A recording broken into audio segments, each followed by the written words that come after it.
لیکن مجھے یہ بتاؤ کہ بیت المقدس کی دیواریں خون سے رنگین ہو گئی، فلسطینیوں کے خون سے رنگین ہو گئی، امت مسلمہ کے بیٹوں کے خون سے رنگین ہو گئی، مائیں اپنے بیٹے تیار کر کے جہاد کے لیے بھیجتی رہیں، اور تمہارے جسم پر جناب وہ جو بھی نہ رہے گی، اور تمہارے کان پر بھی جو نہ رہیں گی، اور تم بیٹھے ہوئے اپنے مست، اور تمہیں کیا یہ یقین ہے کہ تم قیامت تک کی صبح کے لیے جیو گے؟ مر ایک دن جانا ہے، اور یہ یاد رکھنا،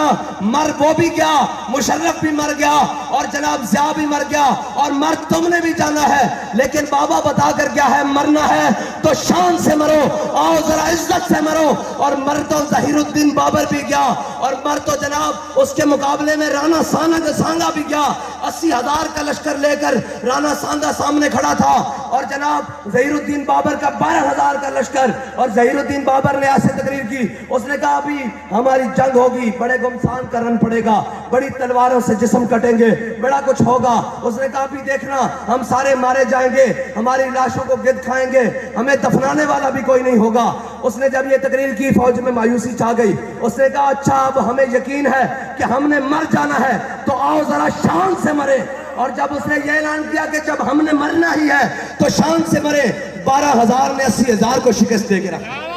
یا رسول اللہ